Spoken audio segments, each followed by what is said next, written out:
Hello student, welcome to my channel Sarvan lecturer. आज का ये वीडियो क्लास 10 इंग्लिश के लिए बहुत ज्यादा इंपॉर्टेंट है। जितने भी स्टूडेंट 2023 बोर्ड एग्जाम में पेपर देने वाले हैं, आज के इस वीडियो को लास्ट तक जरूर देखना।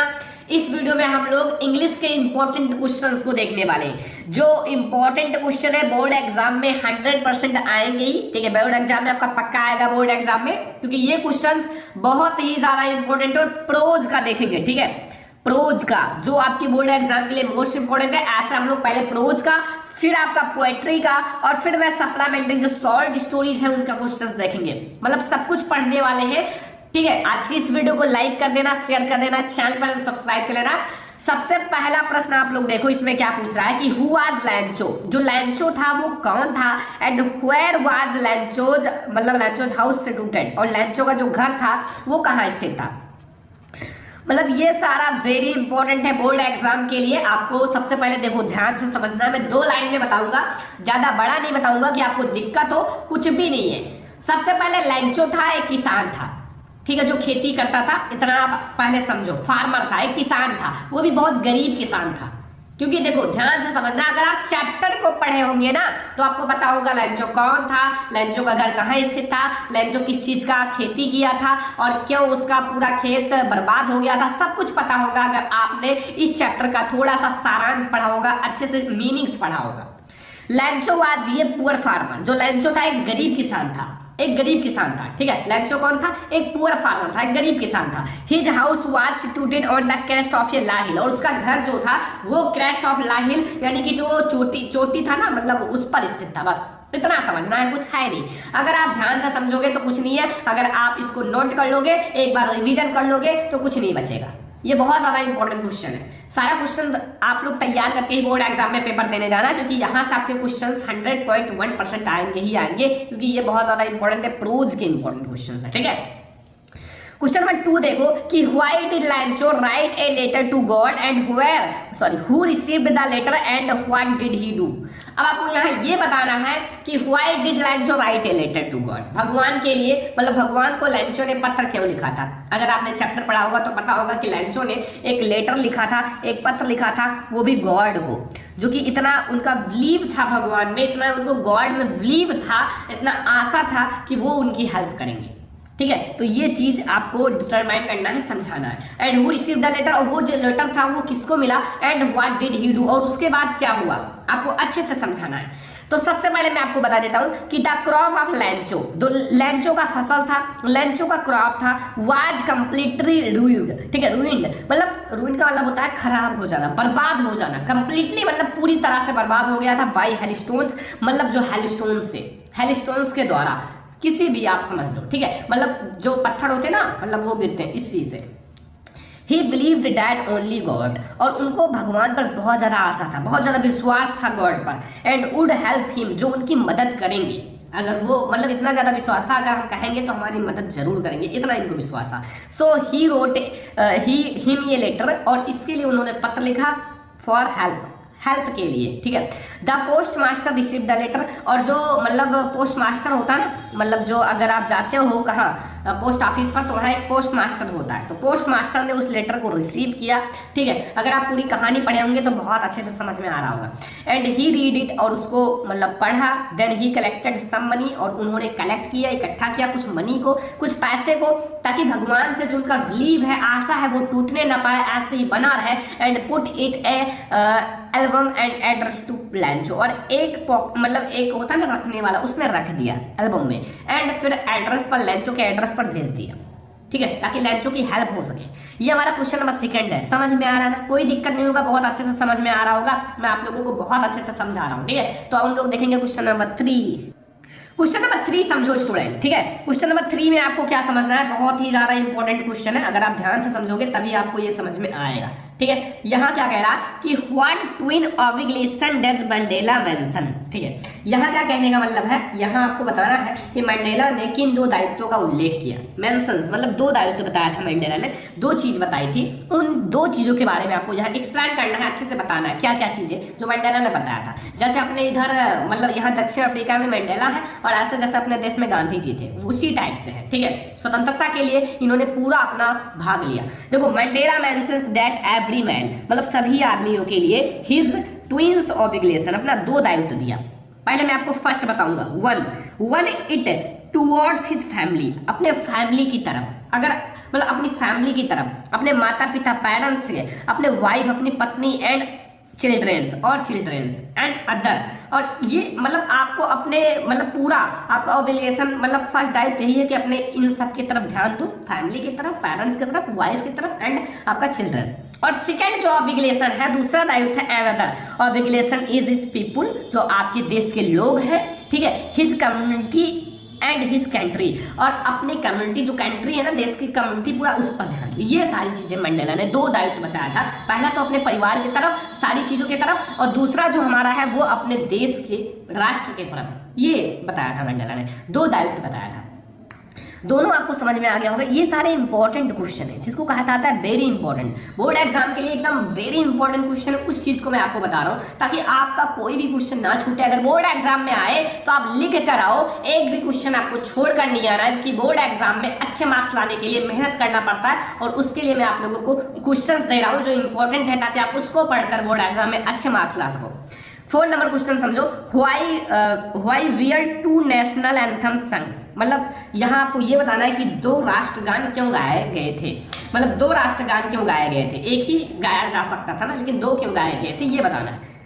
तो सबसे पहले देखो, 2 नेशनल एंथम्स वियर संग, मतलब 2 राष्ट्रगान गाए गए क्योंकि वन बाय द व्हाइट्स, एक जो था वो मतलब गोरे लोगों के लिए, and the other by the blacks, और एक था जो ब्लैक लोगों के लिए, ठीक है। This symbolize the equality of black and white, ठीक है, ये आपका है आंसर, ठीक है। काफी आसान तरीके से मैंने आपको बता दिया कि आपको कोई भी दिक्कत ना हो। और ये देखो मैं आपको बहुत छोटा समझा रहा हूँ, ठीक है, बहुत ही छोटा समझा रहा हूँ।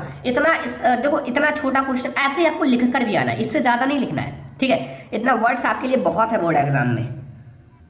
ऐसा लिखो कि एग्जामिनर को समझ में आए कि आपने क्वेश्चन में क्या चीज लिखा है। ऐसा नहीं कि आपने पूरा पेज भर दिया और पूरा एग्जामिनर ने पढ़ लिया, मीन्स नहीं समझ में आया कि क्या बताना चाहता है इस क्वेश्चन का आंसर में, ठीक है। बस इतना समझा दो कि बस एग्जामिनर को समझ में आ जाए, बस आपका क्वेश्चन सही है। अगला है why does Anne want to keep a diary, Anne जो है वो डायरी क्यों रखती थी, क्यों रखना चाहती थी, ये आपको बताना है। देखो एक होता है ना, मतलब एक जैसे एक मतलब एनी है, एनी का कोई फ्रेंड नहीं था, फ्रेंड का मतलब है कोई मित्र नहीं था। अब कोई व्यक्ति है उसका मित्र जरूर होता है, एक नहीं बहुत सारे मित्र होते हैं, बट एनी का कोई फ्रेंड नहीं था।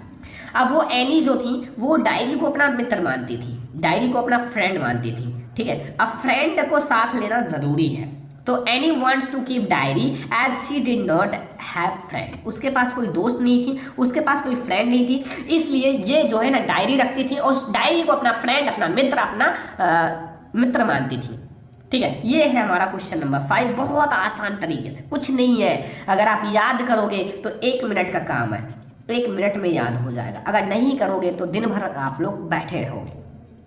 ये हमारा क्वेश्चन नंबर 5 है। हम लोग देखेंगे क्वेश्चन नंबर 6। क्वेश्चन नंबर हमारा 6 है। इसमें क्या पूछ रहा है, ध्यान से समझो कि why was mister Keesing anode with any, मतलब जो मिस्टर किसिंग थे वो मतलब एनी से गुस्सा मतलब नाराज क्यों थे, और what did he ask her to do, और फिर मिस्टर किसिंग उनके टीचर हैं, ठीक है, तो अध्यापक है एनी का, तो फिर क्या कहा, उसके बाद क्या करने के लिए कहा एनी को।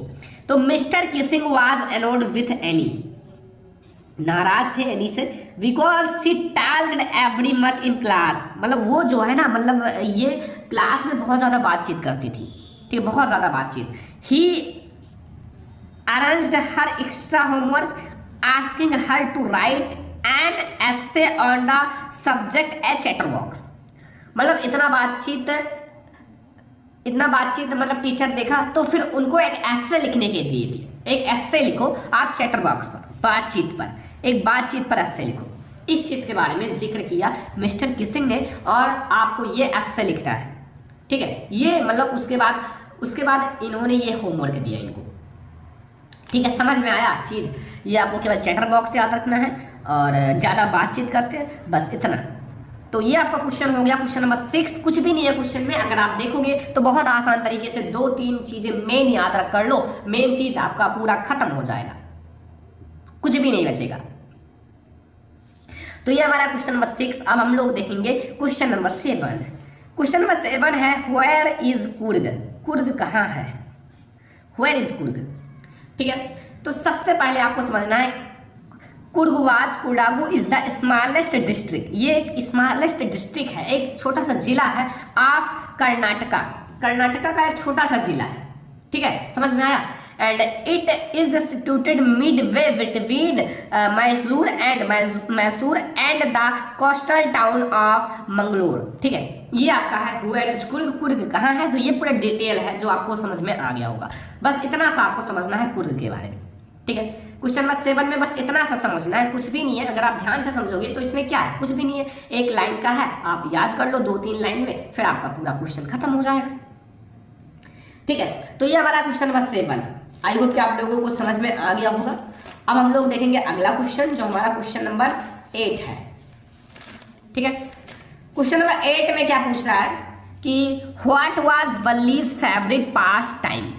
वल्ली का पसंदीदा समय बिताने का तरीका क्या था? मतलब वल्ली का जो पसंदीदा जगह क्या था जहां खड़ा होकर वो अपनी समय बिताता था, ये चीज आपको बताना है ध्यान से। ठीक है, तो वल्लीज फेवरेट पास टाइम, वल्लीज का जो फेवरेट पास टाइम था, मतलब टाइम पास करने के लिए, was to stand in the front doorway. मतलब वाज टू स्टैंड है, ठीक है, द फ्रंट मतलब जो डोरवे था, मतलब जो दरवाजा था उसके फ्रंट में, ऑफ हर हाउस अपने घर के दरवाजे के फ्रंट में, ठीक है, खड़ा होना। And watch what was happening in the street outside, और बाहर की तरफ देखना कि आउटसाइड में क्या हो रहा है। आउटसाइड में देखना कि वहाँ क्या चीजें, कौन सी घटना हो रही है, व्हाट हैपनिंग, क्या हो रहा है, इस चीज के बारे में देखना, अपना टाइम थोड़ा सा निकालना। ये था इनका पास टाइम। ठीक है, वल्ली का फेवरेट पास टाइम।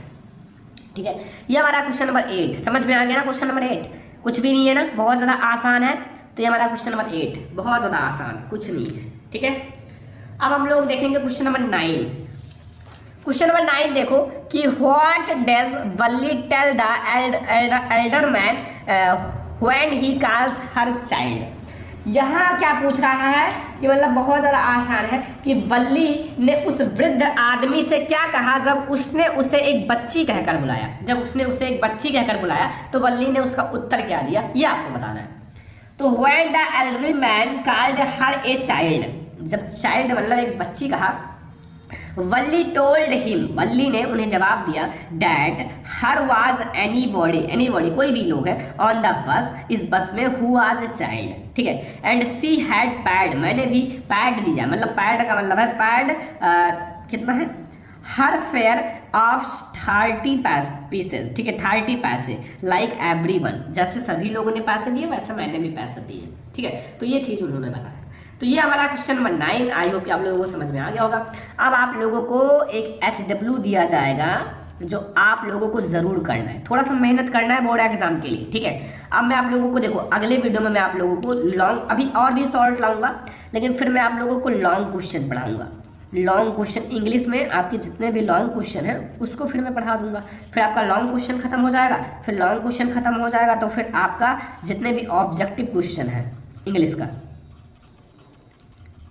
उसको पढ़ा दिया जाएगा। फिर आपका सारा कंप्लीट हो जाएगा। क्या बचेगा, धीरे धीरे करके आपका सारा कुछ कंप्लीट कर दूंगा। ग्रामर का वीडियो आने वाला है। ठीक है, अब एक क्वेश्चन का आंसर आप लोग घर पर करना कि व्हाट अकॉर्डिंग टू किसा Gautami is the greatest grief of life. मतलब किसा गौतमी के अनुसार आपको ये बताना है कि ग्रेटेस्ट मतलब सबसे, मतलब ग्रेटेस्ट ग्रीफ इन लाइफ, कि जीवन का, लाइफ मतलब जीवन का सबसे बड़ा दुख क्या है, सबसे बड़ा दुख क्या है, ये आपको होमवर्क दिया गया है। ठीक है, अब इतना आप लोग कर लेना। ठीक है, अब और भी आप लोगों को इंग्लिश का क्वेश्चंस पढ़ाया जाएगा। अभी आप लोग जितना पढ़ाया जा रहा है उतना पढ़ो, धीरे धीरे आप लोगों को बहुत बड़ी बड़ी क्लासेस दी जाएंगी। ठीक है, मैराथन वीडियोस, अभी आप लोग ऐसे पढ़ते रहो, सारी चीज़ें मैं आप लोगों को पढ़ा रहा हूँ। ठीक है, आई होप कि आप लोगों को पसंद भी आ रहा होगा। पसंद आ रहा है वीडियो को लाइक करो, शेयर करो, चैनल पर सब्सक्राइब करो। ठीक है, हम लोग मिलेंगे इंग्लिश के एक और इम्पोर्टेंट वीडियो के साथ, तब तक के लिए धन्यवाद।